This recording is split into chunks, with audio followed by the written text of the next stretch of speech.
दोस्तों एक बार फिर से हम आपके लिए DSSB TGT form fill up 2025 apply online process की अपडेट लेके आ चुके हैं। किस तरह से आप DSSB train graduate teacher TGT के 5340 खाली पदों के लिए अपने फॉर्म अप्लाई कर सकते हो। स्टेप बाय स्टेप कंप्लीट जानकारी आपको इस वीडियो में दी जाएगी। ऑनलाइन आवेदन करने का आपके पास बड़ा अवसर है, आप जल्द से अपना फॉर्म अप्लाई कर ले। फॉर्म अप्लाई करते समय आपको कोई भी ऐसी गलती या फिर मिस्टेक नहीं करनी होगी जिसको करने से आपका एप्लीकेशन फॉर्म रिजेक्ट हो सकता है। किन किन वजह से आपका फॉर्म रिजेक्ट हो सकता है, फॉर्म अप्लाई करते समय आपको कुछ महत्वपूर्ण बातों को भी ध्यान में रखना होगा, तभी आपका फॉर्म भी सक्सेसफुली सबमिट हो पाएगा। ऑनलाइन आवेदन करते समय आपके सामने अगर कोई भी टेक्निकल प्रॉब्लम आ रही है तो उसका हल भी आपको इस वीडियो में मिल जाएगा। ऑनलाइन आवेदन करने की पूरी प्रक्रिया आपको यहाँ पर दिखाई जाएगी, जैसे कि कैसे आप अपना रजिस्ट्रेशन करोगे, कैसे क्वालिफिकेशन की डिटेल फिल करोगे, किस तरह से आपको अपने डॉक्यूमेंट्स अपलोड करने होंगे, फोटोग्राफ सिग्नेचर कैसे और कितने केबी में आप अपलोड करोगे, फीस पेमेंट करते हुए रजिस्ट्रेशन से लेकर प्रिंट तक आपको कंप्लीट जानकारी यहाँ पर दी जाएगी। तो आवेदन करने से पहले आपको एक वीडियो कंप्लीटली रीड आउट करना अनिवार्य है। इसको पूरा देखने से ही आपके सभी सवाल डाउट क्लियर होंगे। तो चलिए दोस्तों, बिना कोई वक्त गंवाए शुरू करते हैं DSSB TGT vacancy form fill up की पूरी जानकारी। फॉर्म भरने से पहले आपको सबसे पहले हमारी वेबसाइट IND सरकारी नौकरी के इस पेज पर विजिट करना होगा, जिसका लिंक आपको नीचे description plus first comment box में मिल जाएगा। और हमारे इस पेज पर विजिट करके आप यहां से DSSB TGT का फॉर्म अप्लाई कर सकते हो। Delhi subordinate service selection board DSSB अधीनस्थ सेवा चयन बोर्ड की ओर से ट्रेन ग्रेजुएट टीचर TGT की पोस्ट निकाली गई है। 5340 वैकेंसीज है। लास्ट डेट ऑनलाइन आवेदन करने की 7 नवंबर 2025 है। 44,900 से 1,42,400 सैलरी है प्रति माह के लिए। क्वालिफिकेशन की बात की जाए तो बैचलर डिग्री 50% अंकों के साथ में या मास्टर डिग्री 50% अंकों के साथ में और 4 साल की डिग्री BEd इंटीग्रेटेड कोर्स या BEd M.Ed एग्जाम पास अप्लाई कर सकते हैं। CTT एग्जाम पास भी मांगा गया है। मैक्सिमम 30 वर्ष आयु सीमा है। 100 रुपये फीस है। SC ST PH फीमेल को फीस जमा नहीं करनी होगी। ऑनलाइन मोड से आप फीस पेमेंट कर सकते हो। कंप्यूटर बेस्ड टेस्ट CBT के आधार पे आपका सिलेक्शन किया जाएगा। ऑनलाइन अप्लाई कर सकते हो। दिल्ली जॉब लोकेशन है, ऑल इंडिया से ऑनलाइन कर सकते हो। DSSBonline.nic.in इसकी ऑफिशियल वेबसाइट है, जिससे आप फॉर्म अप्लाई कर सकते हो। इंपॉर्टेंट लिंक सेक्शन के अंतर्गत ऑफिशियल नोटिफिकेशन PDF लिंक पर क्लिक करके आप इसके PDF डाउनलोड कर सकते हो, जिसमें आपको आवेदन करने की डेट यहाँ पर दे दी गई है। Category wise, post wise vacancies आपको यहाँ पर डिपार्टमेंट वाइज दे दी गई है, आप चेकआउट कर ले। उसके बाद में एलिजिबिलिटी कंडीशन की कंप्लीट इन्फॉर्मेशन आपको यहाँ पर मिल जाएगी, कैटेगरी वाइज वैकेंसीज। और साथ ही साथ फॉर्म अप्लाई करते समय आपको डॉक्यूमेंट, फोटोग्राफ, सिग्नेचर कैसे और कितने प्रकार में यहाँ पर अपलोड करने होंगे, पूरी प्रक्रिया आपको यहाँ पर दे दी गई है। तो फॉर्म अप्लाई करने से पहले आपको नोटिफिकेशन की PDF पूरा पढ़ना अनिवार्य है। इसको पूरा पढ़ने से ही आपके सभी सवाल और डाउट क्लियर होंगे। PDF रीड आउट करने के बाद में आपको अप्लाई ऑनलाइन के इस लिंक पर क्लिक करना होगा, तो आपके सामने ऑनलाइन आवेदन करने का ये ऑफिशियल पोर्टल ओपन हो जाएगा। गाइस, यहाँ पर अगर आपने पहले से रजिस्ट्रेशन कर रखा है तो आपको यहाँ पर क्लिक टू साइन इन की स्टेप पर क्लिक करना है। उसके बाद आपके सामने कुछ इस तरह से इंटरफेस ओपन होगा साइन इन का। यहाँ पर आने के बाद आपको अपनी डेट ऑफ बर्थ एंटर करनी है। उसके बाद यहाँ पर आपको अपनी 10वीं क्लास का रोल नंबर एंटर करना है। फिर आपने 10वीं क्लास किस ईयर में पास आउट की है वो ईयर आपको यहाँ पर सेलेक्ट करना है।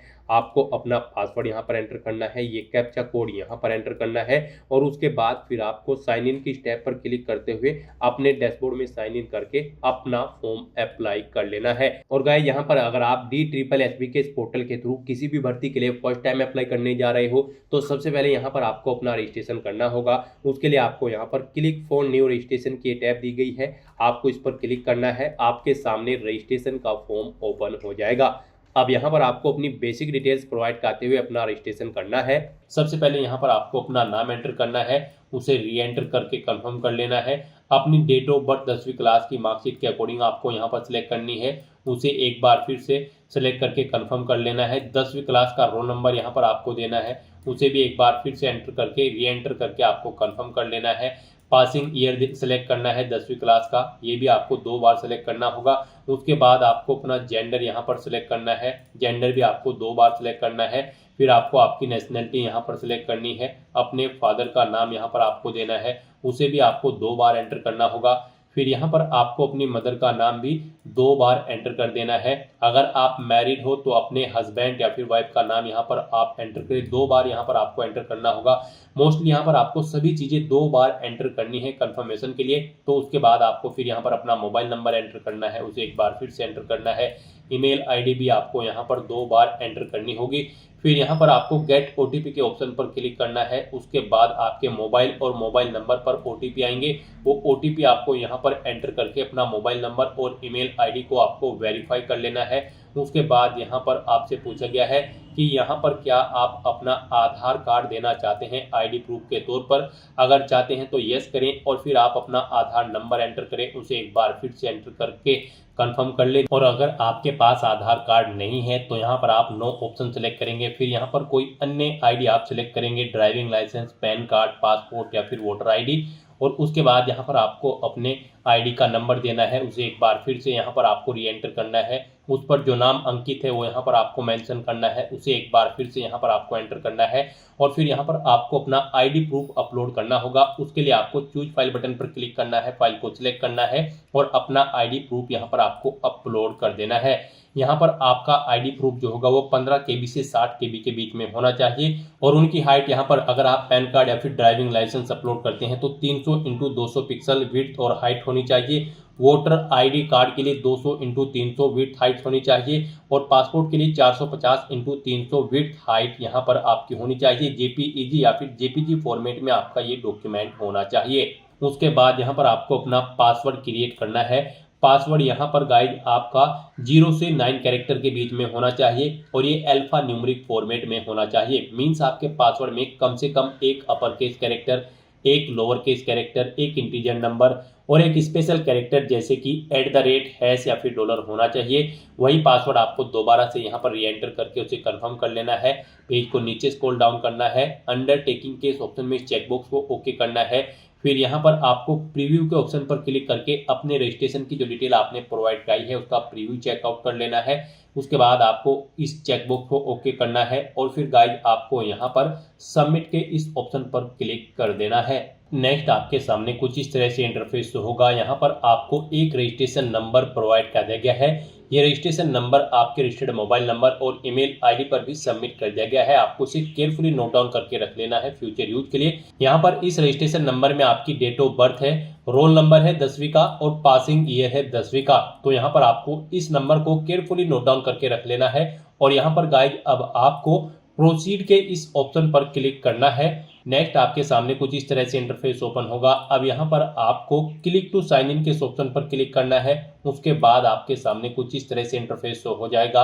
अब यहाँ पर आपको अपनी डेट ऑफ बर्थ एंटर करनी है, पहले डे, फिर मंथ, फिर ईयर। फिर आपको अपनी 10वीं क्लास का रोल नंबर एंटर करना है। उसके बाद आपको पासिंग ईयर सिलेक्ट कर लेना है 10वीं क्लास का।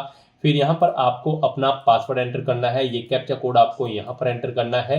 और उसके बाद गाइज आपको साइन इन के ऑप्शन पर क्लिक करते हुए अपने डैशबोर्ड में साइन इन कर लेना है। लॉगिन करने के बाद आपके सामने आपका डैशबोर्ड कुछ इस तरह से शो होगा। यहाँ पर आपको आपके रजिस्ट्रेशन की डिटेल शो कर दी गई है। इनमें अगर आप कुछ डिटेल चेंज आउट करना चाहते हैं तो उनके सामने मॉडिफाई के ऑप्शन पर क्लिक करके आप मॉडिफाई कर सकते हैं।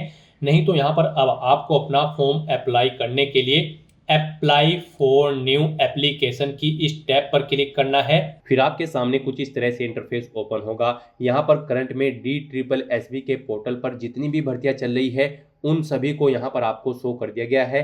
यहाँ पर आप जिस भर्ती के लिए अप्लाई करना चाहते हैं उसके सामने आप अप्लाई नाउ के टैब पर क्लिक करके अप्लाई कर सकते हैं। तो दोस्तों यहाँ पर हम आपको ट्रेन ग्रेजुएट टीचर की पोस्ट के लिए अप्लाई करके दिखा रहे हैं। यहाँ पर आप ट्रेन ग्रेजुएट टीचर की जिस भी सब्जेक्ट के लिए अप्लाई करना चाहते हैं जैसे कि TGT मैथ, मैथमेटिक्स, इंग्लिश या फिर सोशल साइंस, आप जिस भी सब्जेक्ट की टीचर के लिए अप्लाई करना चाहते हैं उसके सामने यहाँ पर आपको अप्लाई नाउ की टैब पर क्लिक करना है और उस पोस्ट के लिए यहाँ पर आपको अप्लाई कर लेना है। फिर यहाँ पर आपको आपकी पर्सनल डिटेल प्रोवाइड करनी है। यहाँ पर कुछ डिटेल आपको आपकी ऑटोमेटिकली फिर मिल जाएगी जो आपने रजिस्ट्रेशन टाइम पे प्रोवाइड कराई थी। बस यहाँ पर अब आपको अपना प्रेजेंट एड्रेस एंटर करना है, फिर आपको अपना परमानेंट एड्रेस यहाँ पर एंटर करना है। और अगर आपका परमानेंट एड्रेस आपके प्रेजेंट एड्रेस के अकॉर्डिंग सेम है तो आप इस चेकबॉक्स को ओके कर देंगे। ऑटोमेटिकली आपका परमानेंट एड्रेस आपके प्रेजेंट एड्रेस के अकॉर्डिंग फिल हो जाएगा। उसके बाद यहाँ पर आपको अपनी कैटेगरी सेलेक्ट कर लेनी है। फिर यहाँ पर आपको अपनी सब कैटेगरी सेलेक्ट करनी है अगर आप सब कैटेगरी के अंतर्गत आते हैं। फिर यहाँ पर आपसे पूछा गया है कि क्या आपको कभी किसी बोर्ड या एजेंसी के द्वारा एग्जाम में बैठने से रोका गया है। अगर रोका गया है तो आप यस करेंगे, नहीं तो नो ऑप्शन सेलेक्ट करेंगे। फिर आपको डिक्लेरेशन सेक्शन में इस चेकबॉक्स को ओके करना है और उसके बाद गाइस आपको यहाँ पर सेव एंड नेक्स्ट के इस टैब पर क्लिक कर देना है। नेक्स्ट यहाँ पर आपको अपने डॉक्यूमेंट अपलोड करने हैं। यहाँ पर आपको अपना post card size photo upload करना है। उसके बाद यहाँ पर आपको अपने सिग्नेचर अपलोड करने हैं। फिर यहाँ पर आपको अपना लेफ्ट थंब और राइट थंब इंप्रेशन अपलोड करने हैं। इन्हें अपलोड करने से पहले आपको गाइडलाइन दी गई है, इनके अकॉर्डिंग आपको अपने इन डॉक्यूमेंट्स को अपलोड करना है। यहाँ पर आपका जो पोस्ट कार्ड साइज फोटो है उसकी विड्थ 480 पिक्सल होनी चाहिए, हाइट 672 पिक्सल, जेपीजी या फिर जेपीजी फॉर्मेट में होना चाहिए। 300 केबी यहाँ पर उसका मैक्सिमम साइज रखा गया है, यानी कि 300 केबी से कम आपकी इस पोस्ट कार्ड साइज फोटोग्राफ की फाइल का साइज होना चाहिए। उसके बाद यहाँ पर जो आपको अपने सिग्नेचर अपलोड करने हैं उनके लिए भी आपको गाइडलाइन दी गई है। सिग्नेचर यहाँ पर आपके उनकी विड्थ 140 पिक्सल होनी चाहिए, हाइट 110 पिक्सल, फॉर्मेट जेपीजी होना चाहिए, फाइल का साइज मैक्सिमम यहाँ पर उसका 40 केबी रखा गया है। और आपके जो लेफ्ट थंब इंप्रेशन और राइट थंब इंप्रेशन है उनकी विड्थ 110 पिक्सल, हाइट 140 पिक्सल और साइज उनका 40 केबी से कम होना चाहिए। जेपीजी फॉर्मेट में आपकी फाइल होनी चाहिए। तो यहाँ पर अपने इन डॉक्यूमेंट्स को अपलोड करने के लिए गाइज आपको चूज फाइल के इस ऑप्शन पर क्लिक करना है, फाइल को सिलेक्ट कर लेना है और अपलोड के ऑप्शन पर क्लिक करते हुए यहाँ पर आपको 1 बाय 1 करके अपना फोटो, सिग्नेचर और थंब इंप्रेशन को यहाँ पर आपको अपलोड कर देना है। और उसके बाद फिर गाइज आपको यहाँ पर नेक्स्ट के इस ऑप्शन पर क्लिक करना है। नेक्स्ट यहाँ पर आपको अपनी क्वालिफिकेशन सेलेक्ट करनी है। यहाँ पर इस भर्ती में पार्टिसिपेट करने के लिए आपको क्वालिफिकेशन शो कर दी गई है।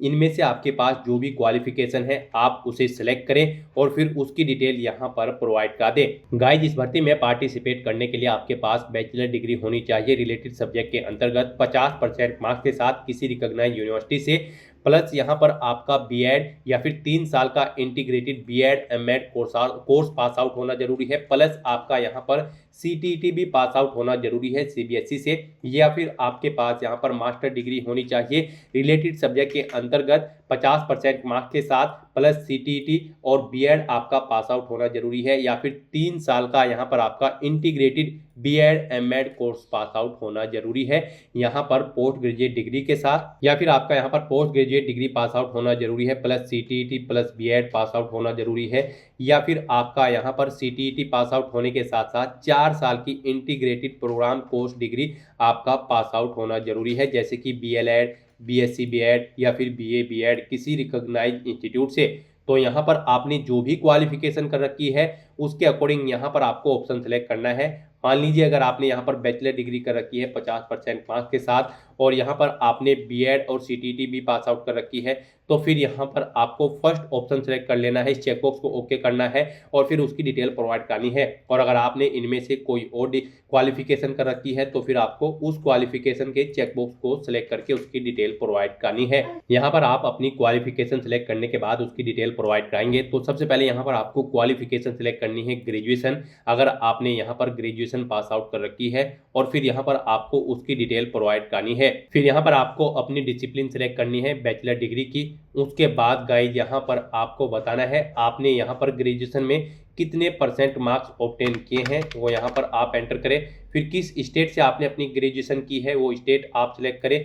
बोर्ड या यूनिवर्सिटी का नाम यहाँ पर आप सिलेक्ट करें जिससे यहाँ पर आपने अपनी ग्रेजुएशन पास आउट की है।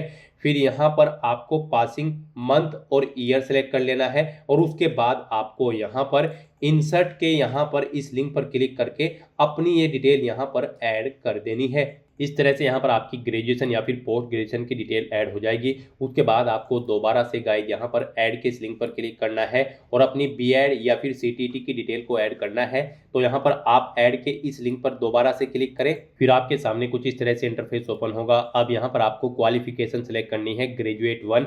उसके बाद यहाँ पर आपको डिसिप्लिन सेलेक्ट करनी है बीएड या फिर 3 साल का इंटीग्रेटेड बीएड एमएड कोर्स यहाँ पर आपको ऑप्शन सेलेक्ट करना है। उसके बाद इसमें आपने अपनी बीएड या फिर बीएड एमएड कोर्स में कितने % मार्क्स ऑब्टेन किए हैं वो यहाँ पर आपको एंटर करना है। किस स्टेट से आपने पास आउट की है स्टेट सेलेक्ट करें, यूनिवर्सिटी सेलेक्ट करें। उसके बाद गाइड यहाँ पर आपको पासिंग मंथ और ईयर सेलेक्ट कर लेने हैं और फिर यहाँ पर आपको इंसर्ट के इस लिंक पर क्लिक करके अपनी डिटेल भी यहाँ पर ऐड कर देनी है। इस तरह से यहाँ पर आपकी ये डिटेल भी ऐड हो जाएगी। फिर आपको दोबारा से यहाँ पर ऐड के इस लिंक पर क्लिक करना है। फिर यहाँ पर आपको अपनी सीटीटी की डिटेल प्रोवाइड करनी है। यहाँ पर आप central teacher eligibility test option select करें, फिर यहाँ पर CTET by CBSE option select करें, अपनी परसेंटेज दें, सीटीटी में आपने कितने % मार्क्स ऑब्टेन किए हैं, फिर यहाँ पर आपने किस स्टेट से सीटीटी के टेस्ट में पार्टिसिपेट किया है वो स्टेट सेलेक्ट करें, अपनी यूनिवर्सिटी सेलेक्ट करें, फिर यहाँ पर आपको पासिंग मंथ और ईयर सेलेक्ट कर लेना है और आपको इंसर्ट के इस लिंक पर क्लिक करके अपनी डिटेल भी यहाँ पर ऐड कर देनी है। इस तरह से यहाँ पर आपको 1 बाय 1 करके अपनी सभी क्वालिफिकेशन की डिटेल ऐड करनी है। यहाँ पर आपने क्वालिफिकेशन में जो भी ऑप्शन सेलेक्ट किया होगा उसकी सभी डिटेल्स यहाँ पर आपको 1 बाय 1 करके ऐड कर देनी है। इस तरह से यहाँ पर आपकी सभी क्वालिफिकेशन 1 बाय 1 करके ऐड हो जाएगी। इनमें आप एडिट करना चाहते हैं तो एडिट कर सकते हैं, इन्हें डिलीट करना चाहते हैं तो आप डिलीट भी कर सकते हैं। और फिर गाइस यहाँ पर आपको do you want to finally save के इस ऑप्शन पर क्लिक करके अपनी सभी क्वालिफिकेशन की डिटेल सेव करनी है और फिर आपको नेक्स्ट के इस ऑप्शन पर क्लिक करना है।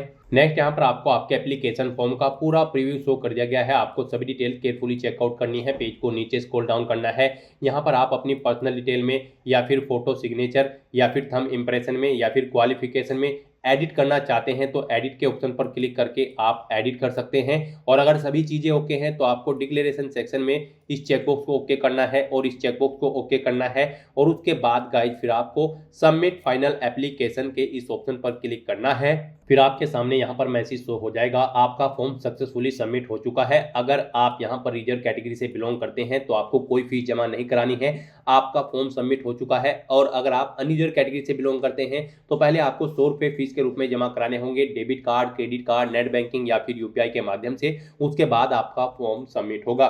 तो यहाँ पर जिन कैंडिडेट का फॉर्म सबमिट हो चुका है अब उनको यहाँ पर ओके के इस ऑप्शन पर क्लिक करना है और फिर आप अपने एप्लीकेशन फॉर्म का स्टेटस चेकआउट करने के लिए स्टेटस की स्टेप पर क्लिक करेंगे। उसके बाद पोस्ट सेलेक्ट करेंगे जिस पोस्ट के लिए आपने अप्लाई किया है और फिर गाइस यहाँ पर आप सबमिट के इस ऑप्शन पर क्लिक करते हुए अपने एप्लीकेशन फॉर्म का स्टेटस चेकआउट कर लेंगे। और फिर गाइस यहाँ पर आपको अपने एप्लीकेशन फॉर्म का एक हार्ड कॉपी प्रिंट आउट ले लेना है फ्यूचर यूज के लिए। उसके लिए यहाँ पर आपको प्रिंट एप्लीकेशन की स्टेप पर क्लिक करना है और फिर गाइस यहाँ पर आपको पोस्ट सेलेक्ट करनी है। आप जिस पोस्ट का प्रिंट आउट लेना चाहते हैं पोस्ट सेलेक्ट करें और उसके बाद फिर आप प्रिंट एप्लीकेशन के इस ऑप्शन पर क्लिक करके अपने एप्लीकेशन फॉर्म का एक हार्ड कॉपी प्रिंट आउट ले लें फ्यूचर यूज के लिए, फ्यूचर रेफरेंस के लिए।